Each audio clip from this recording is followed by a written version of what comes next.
नमस्कार, आप देख रहे हैं देश रोजाना और मैं हूं बेनजीर हाशमी। खबरों की शुरुआत करेंगे दिन भर की कुछ ताज़ा सुर्खियों के साथ, फिर बात करेंगे हरियाणा की खास खबरों की। आम आदमी पार्टी के सांसद संजय सिंह ने दिया बड़ा बयान, कहा अरविंद केजरीवाल पर गलत आरोप लगाए गए। लोकसभा चुनाव के लिए नए पत्र के नाम से कांग्रेस ने जारी किया घोषणा पत्र। आप पार्टी के नेता मनीष सिसोदिया ने तिहाड़ जेल से लिखा पत्र, कहा हम फ्री और अच्छे एजुकेशन के लिए लड़ रहे हैं। बिहार के पप्पू यादव को कांग्रेस का मिला अल्टीमेटम, कहा पूर्णिया से नॉमिनेशन वापस ले। छत्तीसगढ़ रायपुर बिजली विभाग के दफ्तर में लगी भीषण आग, इलाके में हुआ अफरा तफरी का माहौल।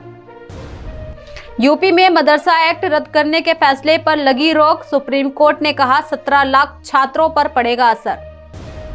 आप पार्टी सांसद संजय सिंह ने किया खुलासा, कहा शराब घोटाला भाजपा ने किया है। आप के खिलाफ बयान देने वाला मंगूटा अब एनडीए से लड़ रहा है चुनाव।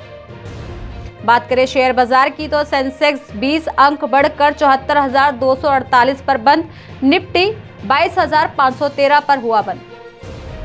सोना पहली बार 70,000 के पार पहुंचा, इस साल 75 तक जा सकता है।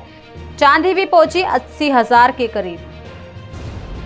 अमेरिका में लगने वाले सूर्य ग्रहण से 13,000 करोड़ का होगा कारोबार। 8 अप्रैल के लिए महीनों से चल रही हैं तैयारियां। खास इलाकों में होटल पूल स्पेशल उड़ानें हुई शुरू। विदेश मंत्री जयशंकर ने दिया बड़ा बयान, कहा यूएन भारत में चुनाव की चिंता ना करे। बता दें यूएन ने केजरीवाल की गिरफ्तारी पर कहा था कि वोटिंग निष्पक्ष होनी चाहिए, सबको बराबरी का हक है। तो ये थी दिन भर की कुछ ताजा सुर्खियां। अब बात करते हैं हरियाणा की खास खबरों की। कांग्रेस के राष्ट्रीय महासचिव व सांसद रणदीप सुरजेवाला की ओर से हेमा मालिनी पर बोले गए विवादित बोल की वीडियो वायरल होने के बाद कैथल के भाजपा विधायक लीलाराम ने सुरजेवाला को घेरा है। इस मामले में उन्होंने पत्रकार से वार्ता में कहा कि रणदीप सुरजेवाला अपनी हार से बौखलाए हुए हैं, इसीलिए वे अनाप शनाप बयान दे रहे हैं। दरअसल बता दें कि भाजपा विधायक लीलाराम ने कहा कि वे कैथल की जनता से मिली हार के बाद उनकी बौखलाहट नजर आई है। वे अपना मानसिक संतुलन खो बैठे हैं। वे एक बड़े राष्ट्रीय स्तर के नेता हैं, उनसे ये उम्मीद नहीं की जा सकती। साथ ही लीलाराम ने कहा कि चुनाव में हार जीत तो चलती रहती है, लेकिन उन्हें अपना आपा नहीं खोना चाहिए। महिला आयोग की ओर से नोटिस देने पर विधायक ने कहा कि आयोग की ओर से कानूनी कार्रवाई करनी चाहिए। पलवल जिला अदालत में एडीजे राजेश गर्ग की अदालत ने हत्या के एक मामले में 2 आरोपितों को उम्र कैद की सजा सुनाई है। मामला 21 नवंबर 2020 का है। मृतक अर्जुन पुत्र बाबूलाल का शव सिटी थाना क्षेत्र में परशुराम कॉलोनी के पीछे खेतों में पड़ा मिला था।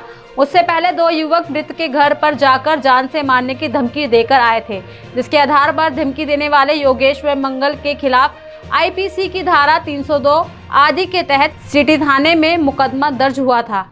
वहीं आज माननीय राजेश गर्ग की अदालत द्वारा 3 साल 5 महीने चले केस में दोनों दोषियों को उम्र कैद की सजा सुनाई गई। देखिए हमारे संवाददाता नरेश कुमार की एक खास रिपोर्ट। नाम धारा सिंह, सनोब बाबूलाल, लाइनपुरा का रहने वाला हूँ मैं। आपके भाई की हत्या कब हुई थी और किसने की थी?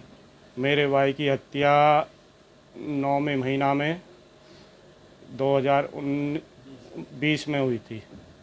19 तारीख को 19 तारीख को वो उठा के ले गए थे।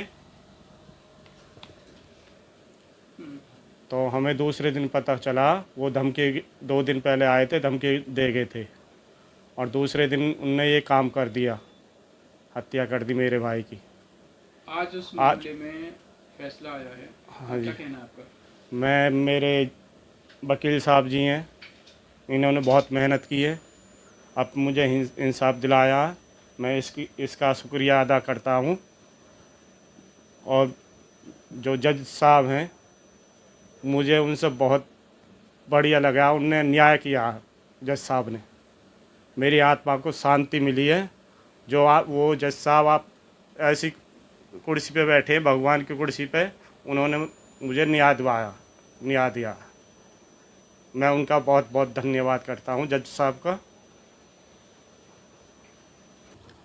मैं advocate Chandrashekhar Rathore, district and session court Palwal. एक एफआईआर दर्ज हुई थी 496/2020, 302 34 SC एक्ट थाना शहर पलवल में, जो कि मृतक था अर्जुन सनोप श्री बाबूलाल, लाइनपुरा मोहल्ले का था। उसका एक मर्डर हो गया था। 19/9/2020 को उसको 8:30 बजे धमकी दी गई 2 युवकों, जिनके नाम योगेश सनोप किरणपाल, परशुराम कॉलोनी, दूसरा मंगल सिंह उर्फ बंटी, मूलचंद उर्फ मूली, गौरेला मोहल्ला पलवल, जिसके सिर पर 3 चोटें आई थी। और उसकी जो बॉडी थी 21/9/2020 को खेतों में मिली थी, जिसमें लगभग 19 गवाह हुए थे। जो ये केस श्रीमान राजेश कुमार गर्ग, सेशन जज पलवल की कोर्ट से आज ये फैसला आया है, जिसमें 2 साल 5 महीने का समय लगा था।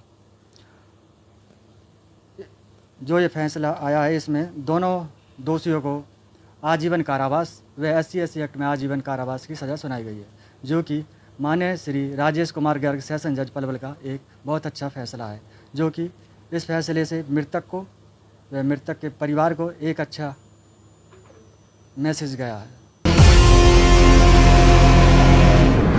हरियाणा के मुख्यमंत्री नायब सैनी ने फतेहाबाद की रतिया की अनाज मंडी में रैली को संबोधित किया। दरअसल सीएम ने कहा कि देश भर में 11 करोड़ से ज्यादा शौचालय बनाए दिए गए हैं। महिलाओं को घरों में शौचालय नहीं होने से बड़ी दिक्कतें होती थी। गैस सिलेंडर के लिए लाइनों में लगना पड़ता था, मगर अब लाइनें खत्म हो गई हैं। साथ ही उन्होंने कहा कि महिलाओं की आंखें चूल्हे के धुएं से खराब ना हो, इसीलिए प्रधानमंत्री उज्ज्वला योजना में मुफ्त कनेक्शन व गैस सिलेंडर दिए गए। कांग्रेस राज में किसानों को सिर्फ 1100 करोड़ रुपए का मुआवजा मिला था, मगर भाजपा सरकार ने अब तक 12,000 करोड़ मुआवजे के तौर पर किसानों को दिए हैं। बताते चले कि मुख्यमंत्री शुक्रवार को रतिया की अनाज मंडी में भाजपा प्रत्याशी डॉक्टर अशोक तंवर के समर्थन में आयोजित रैली को संबोधित कर रहे थे। मुख्यमंत्री बनने के बाद नायब सैनी पहली बार फतेहाबाद जिले में पहुंचे। उन्होंने कहा कि 2047 तक देश को विकसित भारत बनाना है। इसके लिए प्रधानमंत्री नरेंद्र मोदी के हाथों को मजबूत करना है। इसीलिए प्रदेश की 10 की 10 लोकसभा सीटें भाजपा को जिताने का काम करना है। किसी प्रकार की चिंता करने की जरूरत नहीं है। देश प्रदेश को तेजी से आगे बढ़ाया जाएगा। हरियाणा के कुरुक्षेत्र लोकसभा सीट पर भाजपा ने पिछले 2 चुनावों में दोनों बार प्रत्याशी बदला है और हर बार जीत हासिल की है। वहीं इस बार भी पार्टी ने प्रत्याशी बदलते हुए कांग्रेस से आए नवीन जिंदल को कुरुक्षेत्र से टिकट दे दिया है। दरअसल कुरुक्षेत्र लोकसभा सीट पर भारतीय जनता पार्टी की जीत का 1 दशक पूरा हो गया है। इन 10 सालों में भाजपा ने अपनी मजबूत जमीन तैयार कर ली है। अब स्थिति यह है कि दूसरी पार्टियों के लिए सबसे बड़ी चुनौती बन गई है। बता दें, साल 2019 में प्रदेश सरकार के तत्कालीन श्रम एवं रोजगार राज्य मंत्री नायब सैनी को मैदान में उतारा और विजयी रहे। यहां से भेजे गए पैनल में अकेले मौजूदा सांसद सैनी का नाम था, लेकिन नायब सिंह मुख्यमंत्री बन गए और पार्टी को फिर से चेहरा बदलना पड़ा। वहीं इस बार कुरुक्षेत्र से ही 2 बार सांसद रह चुके नवीन जिंदल को प्रत्याशी बनाया गया। बांग्लादेश से बुलाकर जयपुर के एक निजी अस्पताल में अवैध तरीके से किडनी ट्रांसप्लांट कराने वाले गिरोह का सीएम फ्लाई स्क्वाड और स्वास्थ्य विभाग की टीम ने भांडाफोड़ किया है। दरअसल टीम ने गुरुग्राम के सेक्टर 39 स्थित बाबिल नाम के गेस्ट हाउस में छापेमारी कर 2 डोनर और 3 मरीजों को पकड़ा है।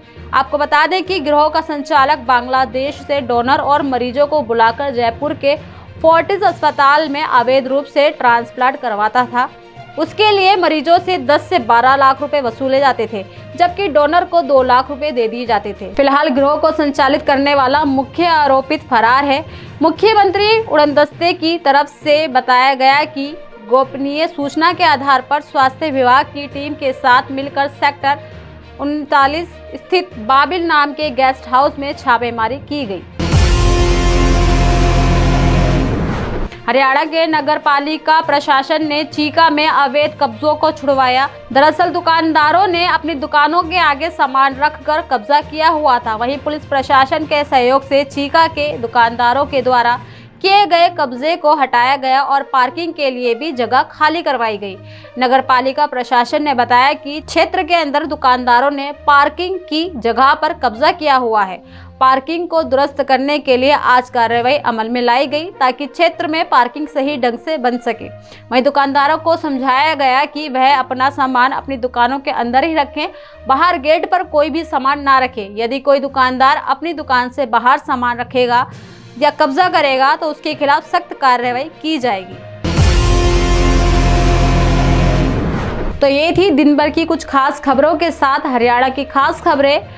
कल फिर होगी मुलाकात ऐसी ही ताज़ा खबरों के साथ। तब तक के लिए बने रहिए हमारे साथ और देखते रहिए देश रोजाना। नमस्कार। हमारे साथ जुड़े रहने के लिए देखते रहिए देश रोजाना का YouTube चैनल सब्सक्राइब कीजिए। साथ ही देश रोजाना की खबरें सबसे पहले देखने के लिए प्रेस कीजिए बेल आइकन।